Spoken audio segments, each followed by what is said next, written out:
baru adaptasi, baru beberapa minggu sekolah, Bu udah kayak gitu, gimana itu mental anak saya? Ini ya Mama. Video ibu marah rambut anaknya dipotong guru acak-acakan viral di media sosial. Video itu diunggah oleh akun Instagram @makassar_info.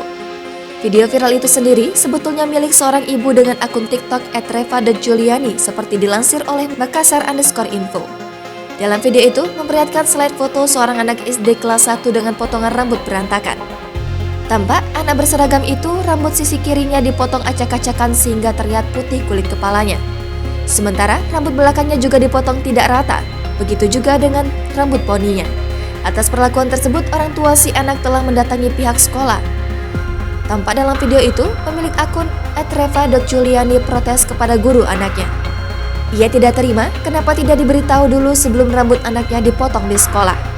Rambut anaknya dipotong karena diduga rambutnya terlalu panjang.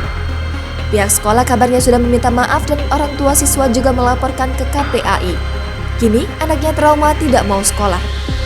Namun dalam video unggahan itu belum diketahui nama sekolah dan di mana. Justru ibu ini mau memindahkan anaknya ke sekolah lain.